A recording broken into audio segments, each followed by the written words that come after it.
الحمدللہ وکفیٰ وسلام علی عبادہ الذین اصطفیٰ اما بعد۔ اللہ تعالی نے اپنی وحدانیت پہ زور دیا اور قرآن کریم بھرا پڑا ہے اللہ کی توحید کے پیغام سے، اور حضرت رسالت مآب صلی اللہ علیہ وسلم نے چوتھا کلمہ جو توحید کا کلمہ کہلاتا ہے، اس میں امت کو یہ سکھایا کہ اس کلمے کو پڑھا کرو۔ ہم بار بار یہ عرض کر چکے ہیں کہ یہ جو 6 کلمے کہتے ہیں، یہ کوئی ایسا نصاب نہیں ہے جس میں کمی بیشی نہ کی جا سکے۔ ہم کئی کلمے، کئی جملے آپ سے عرض کریں گے کہ یہ جو 6 جملے ہیں، یہ احادیث کی مختلف کتابوں سے ہمارے بزرگوں نے جمع کر دیے تاکہ لوگ کم سے کم ان چیزوں کو پڑھیں، اور اس میں بہت ثواب ہے۔ چنانچہ چوتھا کلمہ توحید کا کلمہ کہلاتا ہے، اور حضرت رسالت مآب صلی اللہ علیہ وسلم نے اسے ان الفاظ میں تلقین کیا کہ آپ نے فرمایا یوں کہو کہ لا الہ الا اللہ وحدہ لا شریک لہ۔ آپ بھی پڑھیے اسے، یہ چوتھا کلمہ ہے، لا الہ الا اللہ وحدہ لا شریک لہ، لہ الملک ولہ الحمد یحیی ویمیت وہو حی لا یموت بیدہ الخیر وہو علی کل شیء قدیر۔ یہ تعلیم ہے تاکہ آپ جو یہاں آتے ہیں، آپ ان چیزوں کو اپنے بچوں کو سکھائیں، اپنی آئندہ نسلوں کو سکھائیں۔ کوئی اتنی بڑی چیز نہیں ہے، بس دن میں ایک آدھ مرتبہ 5 منٹ کے لیے بچوں کو بٹھا کے سن لیا جائے تو اللہ تعالیٰ اگر اسے 80 سال کی بھی عمر دے تو کہے گا کہ والد نے، دادا نے، فلاں نے یہ سکھایا تھا۔ رسول اللہ صلی اللہ علیہ وسلم تشریف لے گئے اور حضرت ابو ذر غفاری رضی اللہ عنہ کی روایت آئی ہے بخاری میں کہ میں ان کے ہمراہ تھا، اور غالباً رسول اللہ صلی اللہ علیہ وسلم پہ ایک استغراق کی کیفیت طاری تھی۔ یہ کیفیت جب ان پہ طاری ہوتی تھی تو عجیب و غریب جواہر اور ہیرے اس کیفیت کے سمندر سے نکلتے تھے۔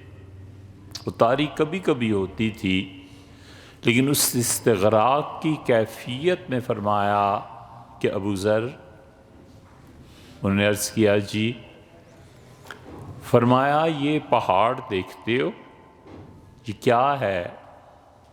تو میں نے عرض کیا کہ یہ احد ہے۔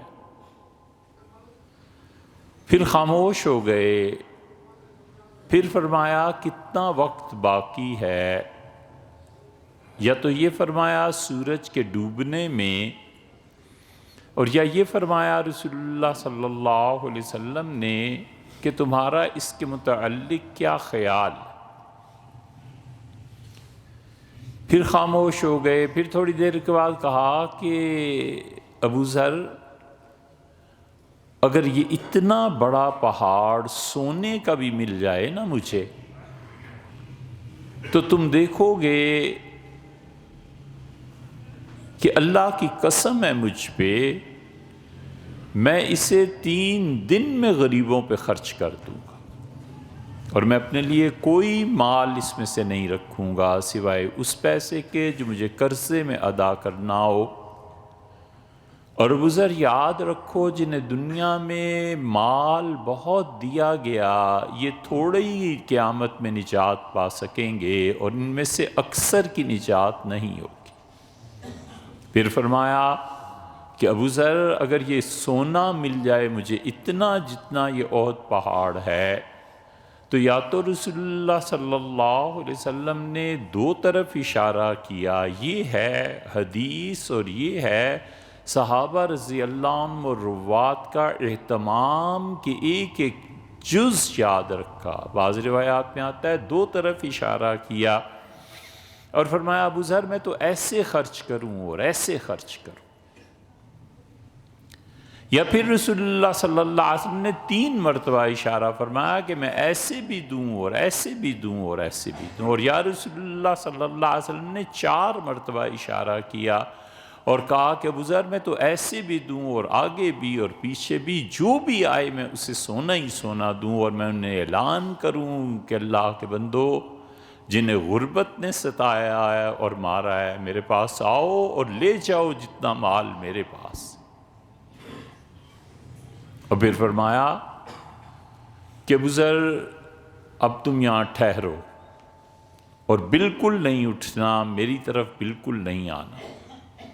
ابو ذر رضی اللہ عنہ کہتے ہیں کہ پھر شام ہوئی، پھر رات ہوئی، حتیٰ کہ رات کا چاند غائب ہو گیا اور خالصتاً اندھیرا آ گیا، اور چاند ڈوبنے کے بعد شور اٹھا اور آوازیں، اور میں اٹھ کھڑا ہوا کہ میں جاؤں، حضور صلی اللہ علیہ وسلم کو کوئی مشکل تو نہیں پیش آ گئی۔ پھر مجھے خیال میں آیا کہ فرمایا تھا کہ یہیں بیٹھے رہنا ہے اور میرے پاس نہیں آنا، تو میں پھر بیٹھ گیا، اب مجبور اور اضطرار اور شدید پریشانی۔ اور اتنے میں کچھ دیر کے بعد دیکھا تو خود حضرت تشریف لائے، اور وہ کہہ رہے تھے کہ وَإِن سَرَقَ وَإِن زِنَا، اگرچہ وہ چوری کرے اور اگرچہ وہ زنا کرے اور اگرچہ وہ چوری کرے، اگرچہ وہ بدکاری کرے اور اگرچہ وہ چوری کرے۔ تو میں کھڑا ہو گیا اور رسول اللہ صلی اللہ علیہ وسلم سے میں نے پہلی بات پوچھی، میں نے کہا اللہ کے رسول یہ شور شرابہ کیسا تھا؟ فرمایا سنا؟ عرض کیا جی۔ فرمایا دیکھا؟ میں نے کہا جی کیا؟ تو آپ نے فرمایا یہ جبریل امین تھے، میرے پاس آئے تھے اور مجھ سے انہوں نے کہا کہ من قال لا الہ الا اللہ دخل الجنہ، جو لا الہ الا اللہ پہ مر گیا وہ ضرور جنت میں جائے گا۔ دوسری جگہ آتا ہے کہ انہوں نے مجھ سے کہا کہ اللہ یشرک باللہ شیئن، اگر وہ اللہ کے ساتھ بالکل شرک نہیں کرتا ہوگا تو وہ ضرور جنت میں جائے گا۔ وَإِن سَرَقَ وَإِن زِنَا، اگرچہ وہ چوری کرے اگرچہ وہ زنا کرے جنت میں جائے گا آخر۔ اسی روایت میں حضرت ابو الدرداء رضی اللہ عنہ کی روایت بھی یہاں آ کے مل جاتی، اور ابو الدرداء رضی اللہ عنہ نے کہا کہ رسول اللہ صلی اللہ علیہ وسلم اپنی مسجد میں ممبر پر بیٹھے، اور جمعے کے دن انہوں نے ہمیں یہ تعلیم دی۔ یہ ممبر تعلیم کے لیے ہوتے ہیں، یہ ممبر اس لیے ہوتے ہیں کہ لوگ جمع ہوں اور خیر کی باتیں سنیں۔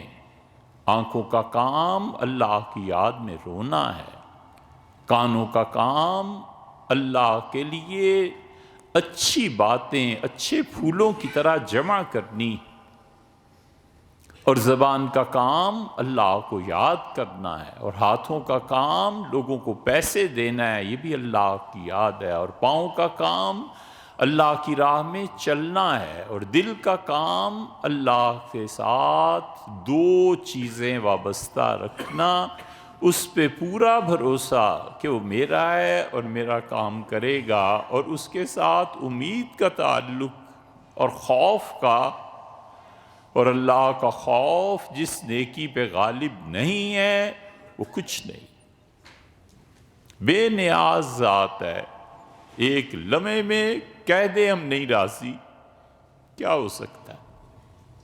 وہ کہہ دے میں تم سے خوش نہیں ہوں، کیا کیا جا سکتا؟ یہاں پہنچ کے بڑے بڑے لوگ ہل جاتے ہیں جب اس کی بے نیازی پہ نظر جاتی ہے۔ کون پوچھ سکتا ہے کہ کیوں میں قابل قبول نہیں؟ کون کہہ سکتا ہے کہ مجھ میں کیا ایسی چیز ہے جو آپ کو ناگوار گزرے؟ تہمت ہم مجبوروں پہ ناحق ہے مختاری کی، چاہتے ہیں جو آپ کریں ہم کو ابس بدنام کی۔ ابو الدرداء رضی اللہ عنہ کہتے ہیں کہ فرمایا دیکھو جمعے میں فرمایا من قال لا الہ الا اللہ وحدہ لا شریک لہ لہ الملک ولہ الحمد یحیی ویمیت وہو حی لا یموت بیدہ الخیر وہو علی کل شیء قدیر، جس آدمی نے بھی یہ جملے دہرائے نا وہ ضرور جنت میں جائے گا۔ میں نے کہا وَإِن سَرَقَ وَإِن زِنَا، اللہ کے رسول اگر وہ چوری کرے اور بدکاری کرے؟ فرمایا وَإِن سَرَقَ وَإِن سَرَقَ۔ میں نے پھر کہا، فرمایا رغم انف ابن اویمر، اویمر کے بیٹے تمہیں کتنا ہی ناگوار گزرے یہ جملہ، اور تم کتنی مطلب دل میں اجنبیت یا نفرت محسوس کرتے ہو کہ کسی نے یہ کیا اور یہ کیا، وہ آخر پہ جنت میں ضرور چلا جائے گا۔ اس لیے فرمایا تیسری روایت ابو ایوب انصاری رضی اللہ عنہ کی ہے، یہ تینوں روایتوں میں مضمون ایک ہی۔ ان سے کہا نئی نئی ہجرت ہوئی تھی، رسول اللہ صلی اللہ علیہ وسلم کی ہجرت بھی بڑی عجیب تھی، جو گھر ان کے لیے کئی صدیوں پہلے یمن کے بادشاہ نے بنوایا تھا اور بنوا کے چلا گیا تھا، اس گھر میں ابو ایوب انصاری رضی اللہ عنہ نسباً چلے آتے تھے۔ ان کے والد، ان کے دادا اس حویلی میں، اسی حویلی میں جا کر اونٹنی بیٹھی ہے، اور اسی میں رسول اللہ صلی اللہ علیہ وسلم تشریف فرما ہوئے، کئی مہینے تک قیام رہا ہے۔ اور ایک دن بلایا حضرت ابو ایوب انصاری رضی اللہ عنہ کو اور فرمایا ابو ایوب تمہیں ایک بات بتاؤں؟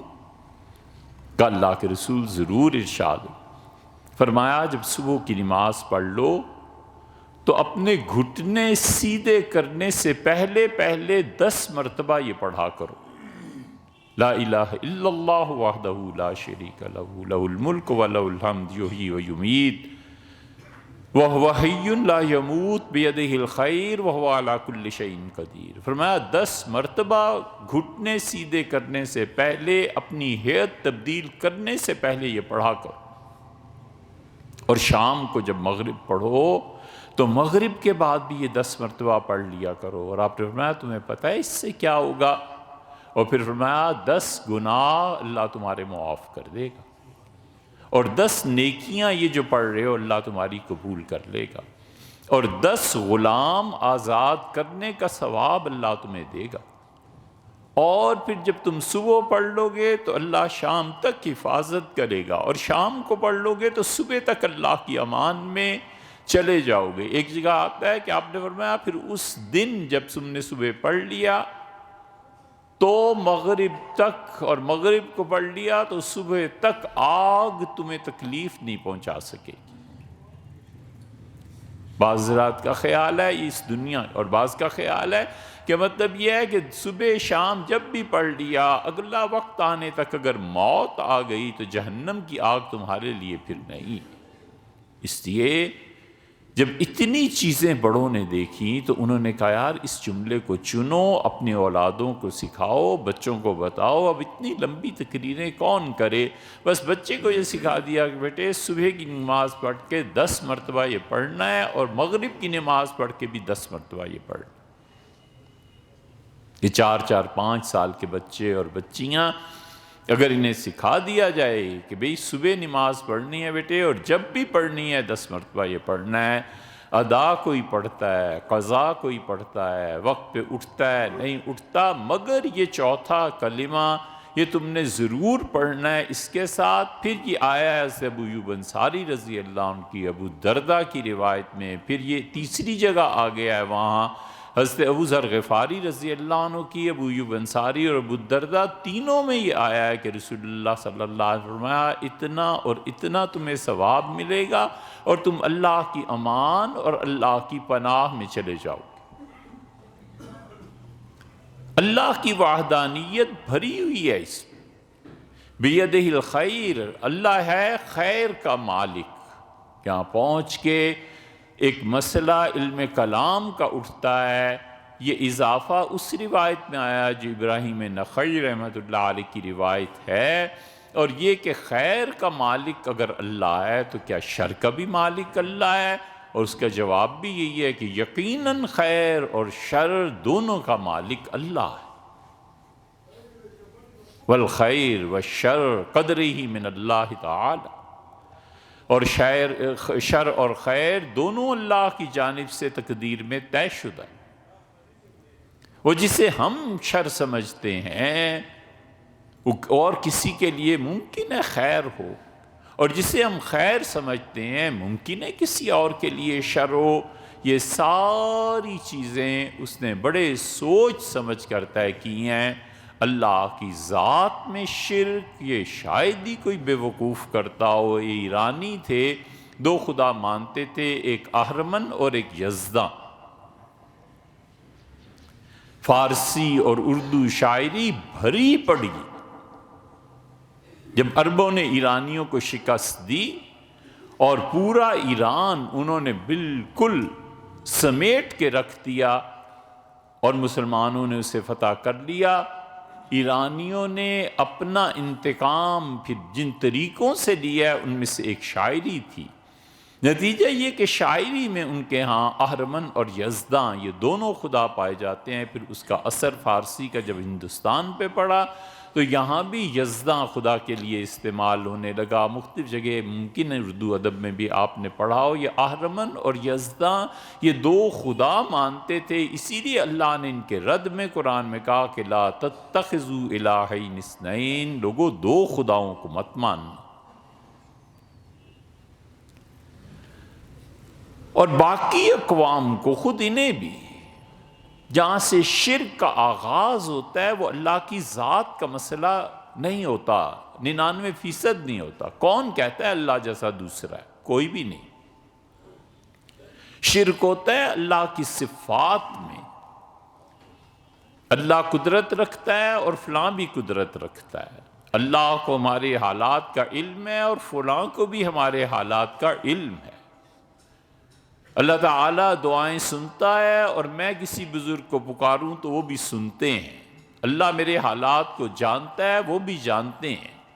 شرک ہمیشہ اللہ کی صفات میں، اور اللہ کی صفات میں جو ایمان لانا ضروری ہے، علم، قدرت، سمع، بصر، کلام، ارادہ، تکوین، یہ اللہ کی 7 یا 8 صفات ایسی ہیں جن کو ماننا ضروری ہے، واجب ہے، ایمان کا حصہ ہے، اور اہل السنہ کا عقیدہ ہے کہ اللہ کی یہ 7 اور 8 صفات کوئی خدا کا اس میں شریک نہیں۔ اس یہ علم، قدرت، ارادہ، سمع، بصر، کلام، تکوین اور تخلیق، یہ سب چیزیں اللہ کے ساتھ خاص ہیں۔ شرک جہاں پہنچ کے شروع ہوتا ہے وہ خاص طور پہ اللہ کی 2 صفات میں، کہ اللہ بھی میرے حالات جانتا ہے، نفع اور نقصان، اور فلاں زندہ یا مردہ بھی جانتا ہے، اور اللہ کی قدرت میں ہے کہ میرے حالات کو تبدیل کر دے، صبح کچھ اور شام کچھ، اور فلاں کی طاقت بزرگ کی بھی ایسی ہے کہ خدا کہ وہ بھی میرے حالات تبدیل کر سکتے ہیں، میرے نفع کو نقصان میں اور نقصان کو نفع میں اللہ تبدیل کر سکتا ہے، یا پھر وہ دوسرا آدمی تبدیل کر سکتا ہے۔ یہ ہے شرک۔ اللہ کی ان 2 صفات میں ہمیشہ بہت زیادہ احتیاط کرنی چاہیے کہ بس اللہ جانتا ہے اور کوئی نہیں جانتا، اور پروردگار عالم اللہ ہی ہے جو میری مشکلات کو حل کرتا ہے، اور وہی ہے جو مجھے نفع دیتا ہے۔ یہ میرا نفع اور نقصان سب اس کے قبضے میں ہے، کسی اور کے قبضے میں نہیں۔ بیدہ الخیر، اللہ کے پاس خیر ہے، شر بھی اللہ کے پاس ہے۔ جسے میں اور آپ شر سمجھتے ہیں، اللہ کے ہاں اس شر سے کتنی خیر برآمد ہونی ہے یہ اللہ ہی کو معلوم۔ بچہ ہے، اس کو پنگوڑے میں ڈالو، ایک باکس بناؤ، اور نیل کے حوالے کر دو۔ فرعون کی فوج تو آتی 10-20 گھنٹے بعد آ کر قتل کرتی، جو پتہ نہیں ہوتا بھی ہے کہ نہیں ہوتا، اس سے نکالا اور فرمایا دریا میں ڈال دے، یقینی طور پر جہاں موت ہے، یقینی۔ لیکن ہے نا پروردگار، اس نے کہا ڈال دے، ہم اسے بچائیں گے، ہم اسے شہزادوں کی طرح پلوائیں گے۔ یا خذ عدو لی وعدو اللہ، تیرے بچے کو وہ اٹھائے گا جو میرا بھی دشمن ہے اور تیرا بھی دشمن۔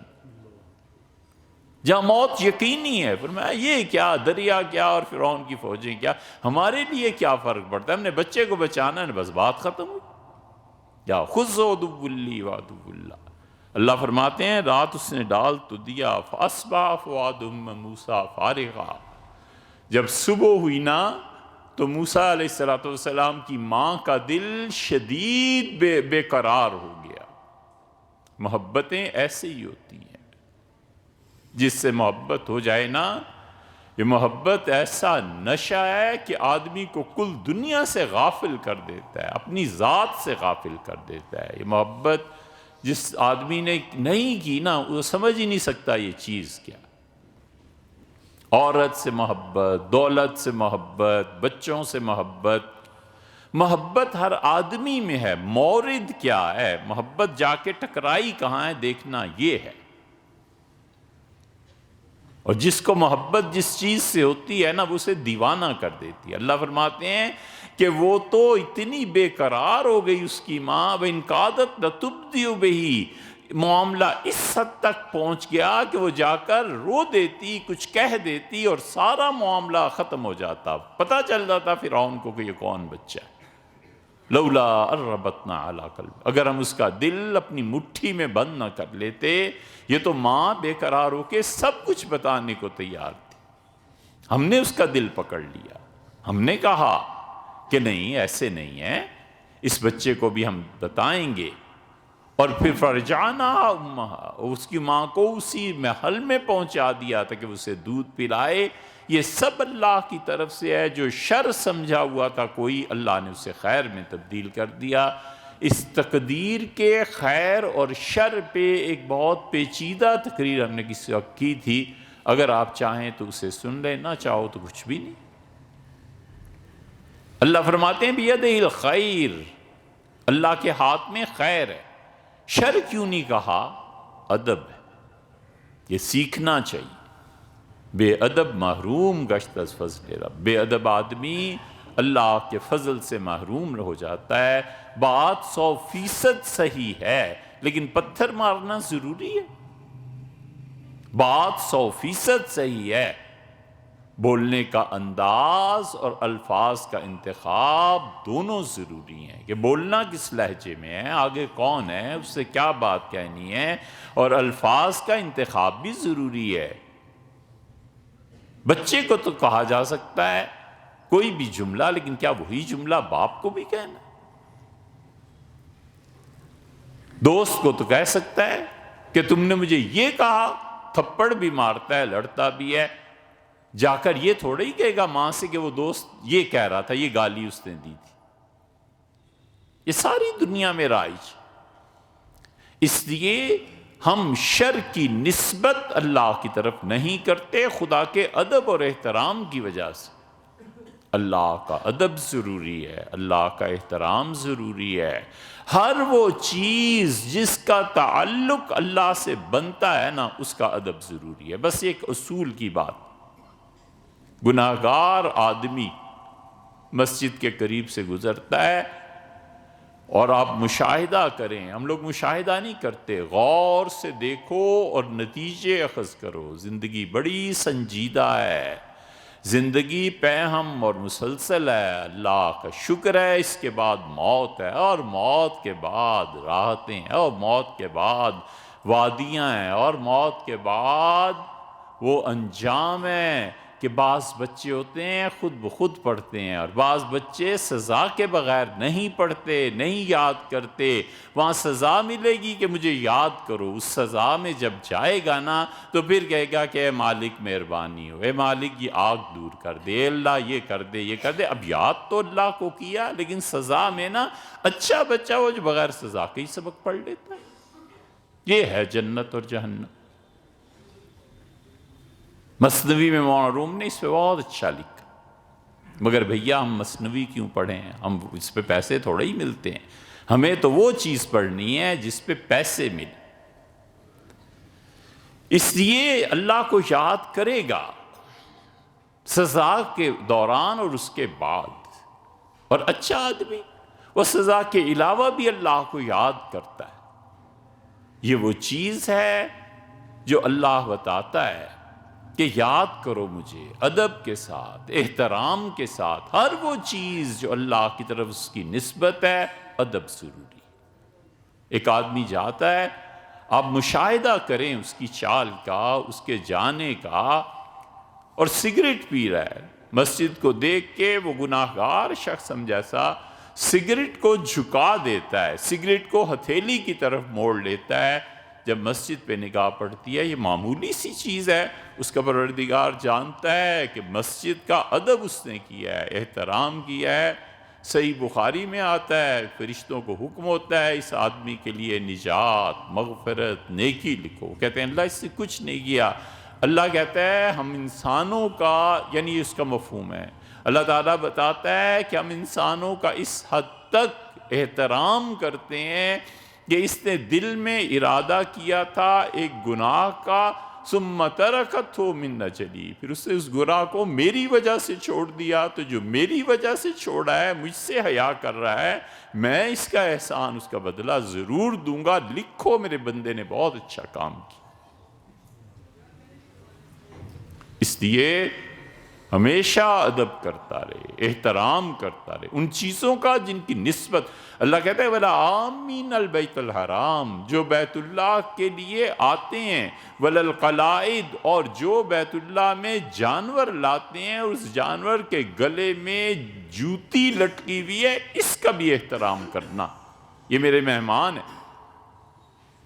وَمَن يُعَظِّمْ شَعَائِرَ اللَّهِ، پھر کہتا ہے جو ان چیزوں کا احترام کرتا ہے جن کی نسبت میرے ساتھ ہے، فَإِنَّهَا مِن تَقْوَى الْقُلُوبِ، اس شخص کا دل پاک ہے۔ عمل میں گڑبڑ ہو جاتی ہے مگر اس کا دل پاک ہے۔ ایک جگہ ہے فَهُوَ خَيْرٌ لَهُ عِندَ رَبِّهِ، اس کا پروردگار یہ جو ادب اور احترام کر رہا ہے، اس کا اجر اسے قیامت میں دے گا، مرنے کے بعد دے گا۔ اس لیے بِيَدِهِ الْخَيْرُ وَهُوَ عَلَى كُلِّ شَيْءٍ قَدِيرٌ، یہ چوتھا کلمہ صبح شام بتا دیا، کیفیت بھی بتا دی، وقت بھی بتا دیا، فرمایا یہ پڑھا کرو اور کہو 10 مرتبہ، آپ بھی پڑھیے، لا الہ الا اللہ وحدہ لا شریک لہ لہ الملک ولہ الحمد یحیی ویمیت وہو حی لا یموت بیدہ الخیر وہو علی کل شیء قدیر۔